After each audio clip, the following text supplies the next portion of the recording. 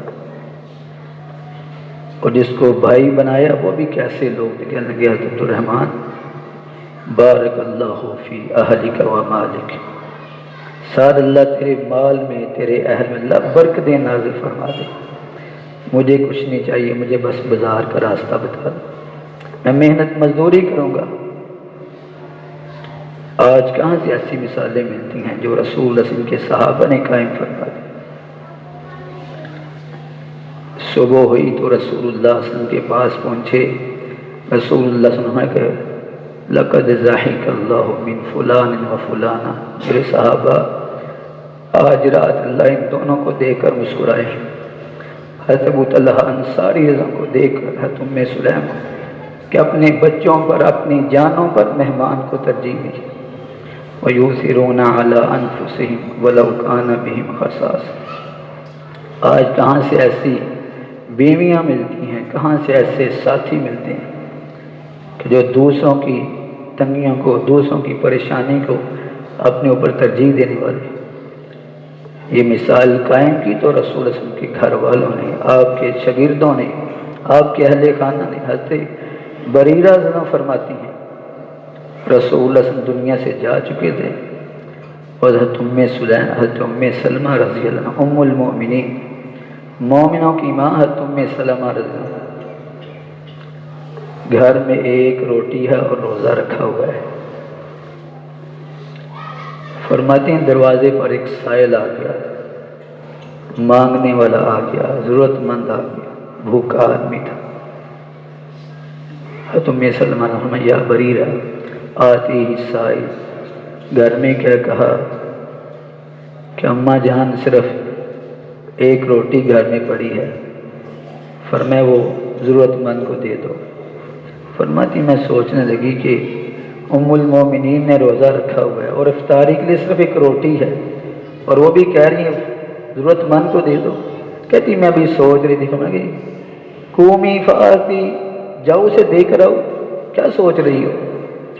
کہیں گے ام المومنین آپ کے لیے پھر کیا ہوگا، آپ کس سے افطاری کریں گی؟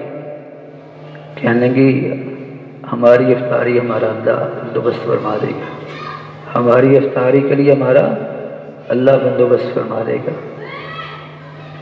اور رسول اللہ علیہ وسلم کی رفیق حیات، رسول اللہ علیہ وسلم کی تربیت یافتہ تھی، گھر میں ایک روٹی وہ بھی ضرورت مند کو دے۔ فرماتی ہیں سورج غروب ہو گیا، گھر میں کچھ بھی نہیں ہے، ام سلمہ رضی اللہ ام المؤمنین نے پانی سے روزہ افطار کیا، مغرب کی نماز ادا کی اور تھوڑی دیر کے لیے لیٹ گئی۔ ابھی لیٹی ہیں تو دروازے پر دستک ہوئی۔ ام المؤمنین فرماتی ہیں بریرہ دیکھو باہر کون آیا؟ فرماتی ہیں باہر جا کر کیا دیکھتی ہوں کہ ایک آدمی نے ایک چھوٹا سا ٹب لے کر آیا ہے، اس کے اندر بھونی ہوئی بکری ہے اور اس کے اوپر روٹیاں رکھی ہوئی ہیں، اور اس نے مجھے تھما دیا اور کہا یہ ام المومنین کو دے دو۔ فرماتی میں بڑی مشکل سے اٹھا کر لائی تو میں نے جب ام المومنین کو بتایا تو وہ مسکرا دی، فرمائیں بریرہ اب بتاؤ وہ ایک روٹی بہتر تھی نہیں، یہ ہماری افطاری کے لیے بہتر ہے۔ کیسے وہ لوگ تھے کہ وَيُؤْثِرُونَ عَلَىٰ أَنفُسِهِمْ وَلَوْ كَانَ بِهِمْ خَصَاصَةٌ، جو اپنی پریشانی کو چھوڑ کر تیسرے کی پریشانی میں اس کا معین اور معاون بن جاتا ہے۔ رسول اللہ صلی اللہ علیہ وسلم اللہ فی عون العبد ما کان العبد فی عون اخی، اللہ اپنے بندے کی مدد میں لگ جاتی ہے جو بندہ اپنے بھائی کی مدد میں ہوتا ہے۔ حضرت عبداللہ ابن عباس رضی اللہ عنہ رسول کے خانوادے کے سب سے بڑے محدث عالم، اہل بیت صحابہ میں سے بڑے عالم، مفسر قرآن، فرماتے ہیں کہ رسول اللہ صلی اللہ علیہ وسلم سے میں نے یہ سنا تھا کہ ایک طرف میں اپنی اس مسجد میں 1 مہینہ اعتکاف کروں اور دوسری طرف کوئی میرا مسلمان بھائی میرے پاس آ جائے اپنی ضرورت اور پریشانی کو لے کر تو اس کی پریشانی کا مداوا بننا، اس کی پریشانی کے لیے اس کے ساتھ چل کر جانا مسجد نبوی میں 1 مہینے اعتکاف کرنے سے بہتر ہے۔ سوچیں ذرا، مدینے میں اعتکاف، اور وہ بھی 10 دن کا نہیں، 1 مہینے کا۔ جتنی تم خیر وہاں روزے رکھو گے، قیام اللیل کرو گے، نفل و نوافل پڑھو گے، صدقہ خیرات، جتنی خیر پورے رمضان میں تم بیٹھ کر وہاں سمیٹو گے، اس سے کہیں زیادہ خیر اللہ تمہیں تب عطا فرما دے گا جب اپنے کسی بھائی کی مدد کرو گے۔ وَيُؤْثِرُونَ عَلَىٰ أَنفُسِهِمْ وَلَوْ كَانَ بِهِمْ خَصَاصَةٌ۔ باقی انشاءاللہ زندگی رہی تو پھر کبھی بیان کریں گے وہ لوگ جن کو دیکھ کر اللہ رب العزت مسکراتے ہیں، اللہ رب العزت خوش ہوتے ہیں۔ اللہ ہمیں ایسے اعمال کرنے کی توفیق عطا فرمائے، جو ہماری کوتاہیاں اللہ کوتاہیاں دور فرما دے۔ سبحان ربک رب العزت عما یصفون وسلام علی المرسلین والحمد للہ رب العالمین۔